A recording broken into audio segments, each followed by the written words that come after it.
Hello everyone, मेरा नाम ध्रुव सिंह है and I would like to share one thought today, which is that we often talk about the atmosphere that we are in, that atmosphere that we live in. वो कहते हैं माहौल का बहुत फ़र्क पड़ता है. तो आई वॉज ऑलवेज क्यूरियस कि क्या है ये माहौल, मतलब क्या होता है, मतलब कि मतलब माहौल मतलब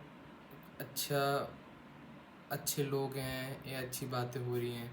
माहौल मतलब क्या, मतलब सिर्फ मज़े हो रहे हैं. माहौल मतलब क्या कि कुछ अच्छा है या गंदा नहीं है, क्योंकि माहौल गंदा भी सुना है कि ये तो गंदे माहौल में रहता है, इसका माहौल ठीक है. संगति वी ऑफन से कि संगति का असर ख़राब है. तो मतलब क्या क्या क्या है ये, मतलब व्हाट इज़ ऑल दिस. बहुत ही बेसिक और लेमैनिश टर्म्स में अगर हम बात करें, जो कि मतलब see I feel that language is just a medium.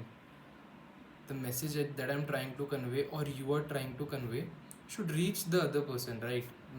Medium कोई भी हो, लैंग्वेज कोई भी हो, जो मैं अपनी बात कम्युनिकेट करना चाह रहा हूँ किसी से, वो सामने वाले तक कम्युनिकेट हो जाए. तो वो जो कम्युनिकेशन सेटअप होता है वो एक स्ट्रॉन्ग सेटअप होता है, राइट? और अगर मैं किसी भी लैंग्वेज में बात करूँ, if I am not able to express what I feel or what I want to express to you, so वो कम्युनिकेशन सिस्टम फेल कर जाएगा. फिर आप किसी भी लैंग्वेज में कितने भी सोफिस्टिकेटेड तरीके से बात कीजिए. सो ये क्या है ये माहौल. तो साइकोलॉजी यूजुअली ये कहती है कि एक ह्यूमन माइंड जो होता है वो बचपन के 8 से 10 साल में मेजरली डेवलप हो जाता है. मतलब अराउंड 70-80% डेवलप हो जाता है. इसका क्या मतलब है डेवलप हो जाता है?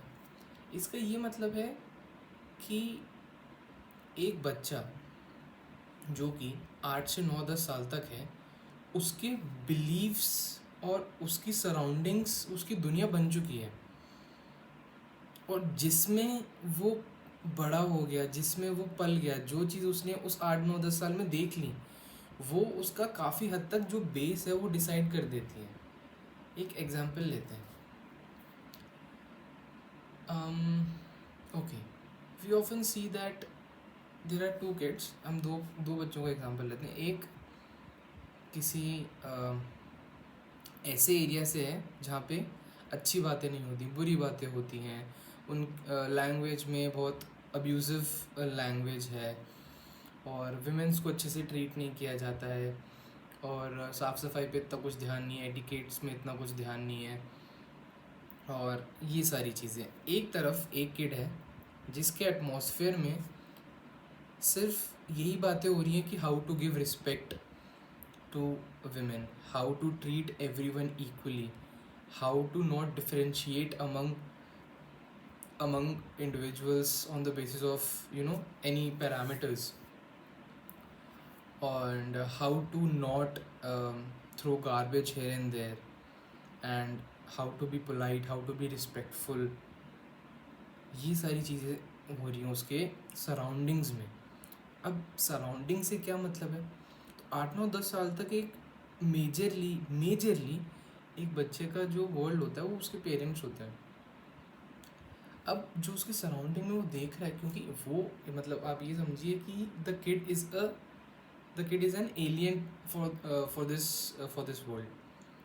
मतलब उसके लिए तो सब कुछ नया है ना. उसको तो आप जैसा बता दोगे उसको वैसा पता चल जाएगा. तो ये हम पे डिपेंड करता है कि हम कैसा बताते हैं. अब फॉर एग्जांपल ये चीज़ें ना अनइंटेंशनली भी वर्क करती हैं. कैसे? अब एक कोई किड है 4-5 साल का, 6 साल का, उसको मतलब उसकी सेंस काम करने लग गई हैं. वो उसकी आंखें काम कर रही हैं, उसके ईयर्स काम कर रहे हैं, उसकी नाक काम कर रही है, उसका ब्रेन काम कर रहा है. वो थोड़ी बहुत चीज़ों की सेंस बना सकता है. अब उसने ये देखा एक छोटा सा, आप ना थोड़ा मतलब छोटे किड के माइंड में घुस के देखो, आपको समझ आएगा मैं क्या कहना चाह रहा हूँ.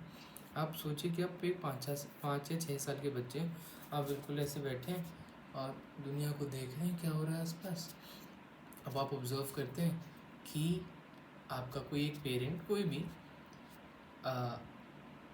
कचरा लेता है और बाहर डाल देता है, तो उसको लगेगा ओके, मतलब आप समझिए ये माइंड अभी एकदम क्लीन स्लेट है। अच्छा, इस कचरे के साथ ऐसा करना होता है, यहाँ से उठा के बाहर फेंक दो, okay, this is how it has to be done, fine enough, I will do that. और जब ये रेपिटेडली हो जाता है तो वो चीज़ फिक्स हो जाती है बच्चे के माइंड में। फिर जब हम उसको काफ़ी ज़्यादा बड़ा कर रहे हैं और फिर हम उसको सिखा रहे हैं कि नहीं, कूड़ा घर में डालो, बाहर मत डालो, विमेंस को रिस्पेक्ट दो एंड सबको इक्वली ट्रीट करो, तो वो उसके जो कोर बिलीव्स है ना, उसको वो बहुत ज़्यादा रिस्ट्रिक्ट कर रहे हैं ये इन सारी चीज़ों को। और एक एटमॉस्फेयर में वही बच्चा चला बेटा देखे, अच्छा ये कचरा ये मेरे पेरेंट्स ने डस्टबिन में डाला है, okay, this is how it has to be done. और जब वो कंटिन्यूसली रिपीटेडली वो बच्चा ये चीज़ें देखता जाता है, तो उसके माइंड में चीज़ फिक्स हो जाती है कि okay, this garbage has to be put in the dustbin. ऐसे ही हमारी आदतें बनती हैं, ऐसे ही हमारा सबकॉन्शियस माइंड डेवलप हो जाता है। क्योंकि कोई चीज़ जो हम बार बार देखते हैं, हमारा माइंड उसको ऑब्वियसली ऑब्जर्व तो कर रहा है, सेंस बना रहा है उस चीज़ की। इसीलिए जो माहौल, संगति, ये सब की हम बात करते हैं, इसका ऐसे असर पड़ता है। फॉर एग्जांपल, अगर एक कोई स्टूडेंट एक हॉस्टल में है, उसके रूममेट्स 2 और एक वो अकेला, 2 रूममेट्स हैं जो ज़्यादा मौज मस्ती करते हैं और वो बहुत डिटर्मिन्ड है पढ़ने के लिए, बट होगा क्या, with a long period of time वो तो मज़े करने वाले ही लोग हैं, मज़े ही करेंगे। अब उसको लगेगा कि यार we are on the same level, like we are in the college और we are preparing for whatever, but they are doing मज़े and all that stuff and I am here sitting and studying. अब ऐसा हुआ कि हम बहुत gritty हैं, बहुत विलिंग हैं, हम अपने आप को कंट्रोल करेंगे, बट वो जब इतना लॉन्ग पीरियड ऑफ टाइम में ये चीज़ें होने लग जाएंगी ना, तब हमारा जो बिहेवियर है ना, वो उसमें मैच होने लग जाएगा धीरे धीरे उनके साथ। Because as humans we always want ourselves to feel accepted, right, कि जो सब चीज़ एक्सेप्ट हो रही है मैं भी एक्सेप्ट हूँ, ठीक है, क्योंकि ये बेसिक ह्यूमन नेचर है। तो फिर हम उस माहौल में डल जाते हैं।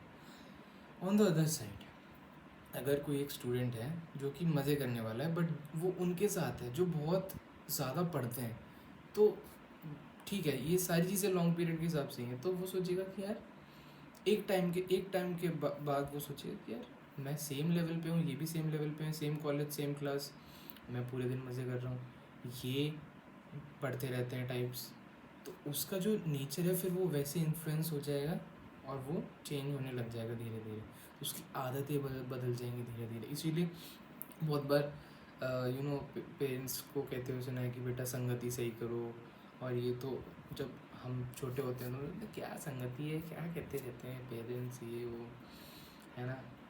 तो ये एक्चुअली में बहुत फ़र्क, क्या मतलब मेजर फ़र्क इसी चीज़ का पड़ता है आई गेस। तो ये एक थॉट था।